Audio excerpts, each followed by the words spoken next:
Hello everyone. This is another important case study question from arithmetic progressions. In the CBSE board exam, usually they ask case study question from arithmetic progressions. Okay. Therefore, we are solving one important problem here. Okay. In this problem, don't worry about this theory here. In the exam, don't waste on time on reading the theory here. Okay, because time is precious. He grows 1,000 saplings. Okay, in the field. It means total samplings are SN is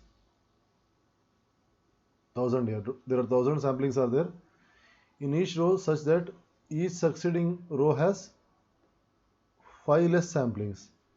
Therefore, it means what here? D is equal to minus 5. Don't write plus 5 here. It is D is minus 5. Many students make a mistake of writing D is equal to plus 5. Each row succeeding 5 samplings less. Therefore, D is equal to minus 5. And first row has samplings 100. Therefore, A is equal to 100 here, right? D is equal to minus 5 because, for example, the first row is 100. Therefore, we can write AP as like this: 100, 95, 90, right? Yes. The first term is 100, the second term is 95 because common difference is minus 5 here, not plus 5. Many students make mistake of it. Okay. Now, how many samplings will be there in the 10th row? Therefore, we have to find A10 here, right? First case, we have to find A10 here, right? A10 is equal to A plus 90 is equal to 100 plus 9 into D is minus 5 is equal to 100 minus 45 is equal to 55. Therefore, number of samplings in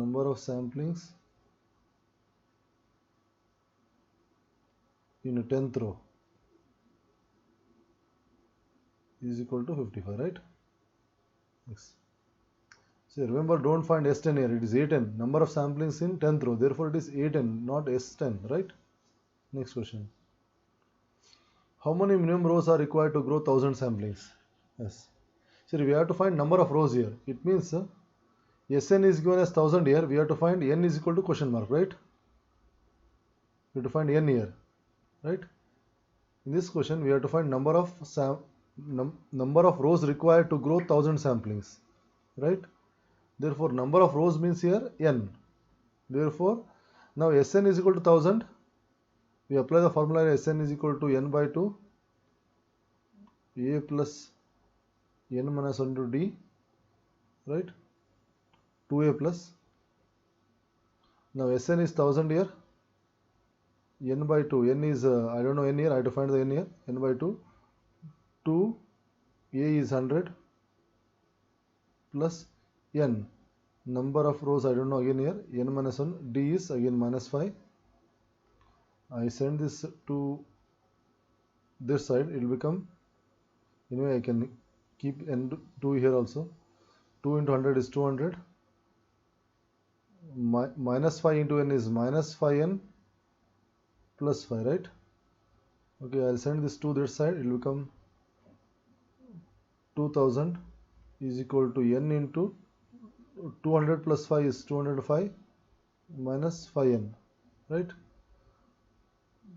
2000 is equal to 205n minus 5n square, right? You can divide this entire equation by 5 here. 5 into 400 is equal to 5 into 41n minus n square. Therefore, 5 cancelled here, right? What is left here? 400 is equal to 41n minus n square, right? I'll bring this all the terms to LHS here. N square minus 41n plus 400 is equal to 0. Okay, very simple equation here. Now to find the factors, I know 400 is when I multiply I must get 400, when I add I must get 41, right? Again, I'll split the factors here. 2 into 200 and I divide by I divide by 4 here.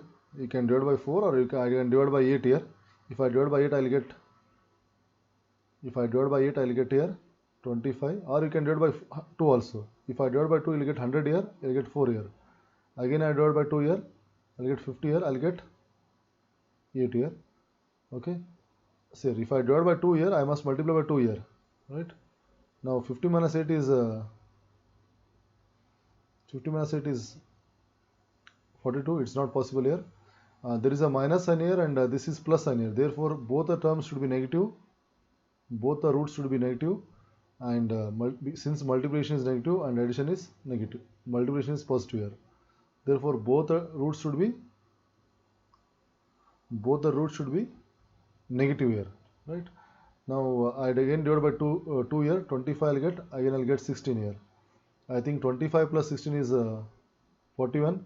Therefore, n square minus 16n plus 25n, sorry, minus 25n, right? Minus is minus. N square minus 16n minus 25n plus 400 is equal to 0. N into n minus 16 minus 25 into n minus 16 is equal to 0. N minus 25 into n minus 16 is equal to 0. See here both solutions are possible. N is equal to 16 and 25.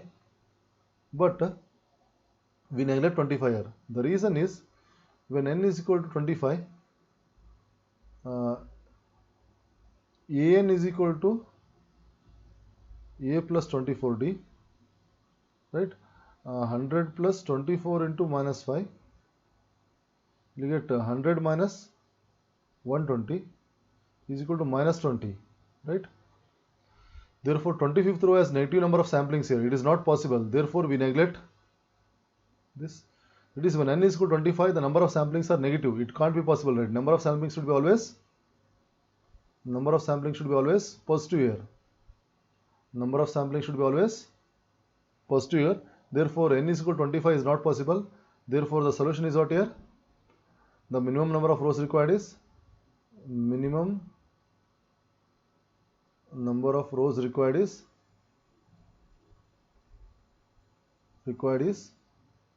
n is equal to 16, right? Yes. Now the next question is, if 1000 samplings are grown, how many samplings are required to put after 10th row, right? See, this question slightly confused. Sometimes students will get confused here, but it's very easy. See here, or question, right? See, if 1000 samplings are grown, therefore Sn is equal to 1000 here. Sn is equal to 1000 as usual. Sn is equal to 1000 here. Yes. Sn is equal to 1000 here. Now Sn is equal to 1000 here. How many saplings are required to be put after 10th row? That is, we have to find S10 here and subtract it from 1000, right? How many samplings after 10th row, right? Therefore, we have to find S10. Then we have to subtract from Sn here, right? Okay, let us find S10 here. N by 2 into 2a plus n minus 1 into d.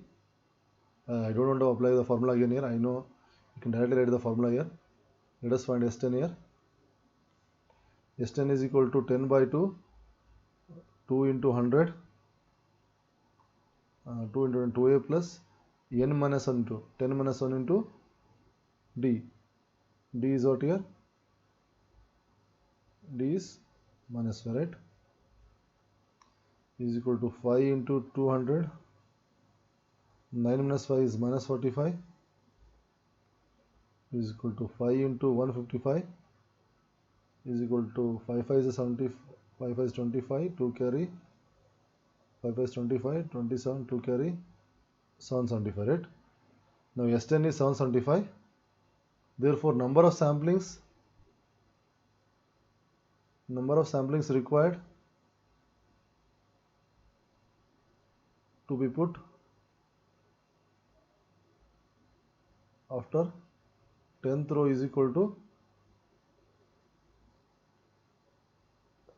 1000 minus 775, right? Because till 10th row we require 775 samplings here. Therefore, after 10th row we require 1000 minus 775 is equal to 225. Is equal to 225. Next case,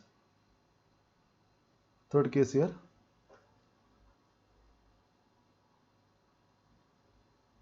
Third case, we'll answer third question here. Third one, right? If there are 25 rows in the field, that is n is equal to 25 here. How many samplings are there in the middle row? To find number of samplings in middle row, we can take n is equal to number of samplings in the middle row, that is am. I'll just say am here. Am is equal to n plus 1 by 2, right? 25 plus 1 by 2 is equal to 26 by 2 is equal to 13. Therefore, we have to find 13th row. Yes, number of samplings in the 13th row. Because how many samplings are there in the middle? Therefore, we have to find A13 here, right? Because the middlemost row is 13th here, 13th row, when n is equal to 25. Therefore, A13 is equal to A plus 12D is equal to 100 plus 12 into minus 5 is equal to 100 minus 40, sorry, 100 minus 60, 100 minus 60 is equal to 40, right? 100 minus 60 is equal to 40. This question is very simple here, provided you know some mistakes are usually students make is they will take d is equal to plus 5. Since there are 100 number of samplings in the first row, they are successfully decreased by minus 5 here. Therefore, you should take d is equal to minus 5, right? Other than that, is very easy question. It involves the basics of arithmetic progressions here, and while finding the factors, other very important here is you have to neglect 25 solution, because when rows are 25, the saplings will be negative. Therefore, it is not possible here. Therefore, we have to neglect the 25th solution here, right? N is equal to 25. Therefore, number of rows is 16 here. In the exam, be clear about your solution. Don't write n is equal to 16 and 25, right? Okay. Very simple problem again from arithmetic progression. Thank you.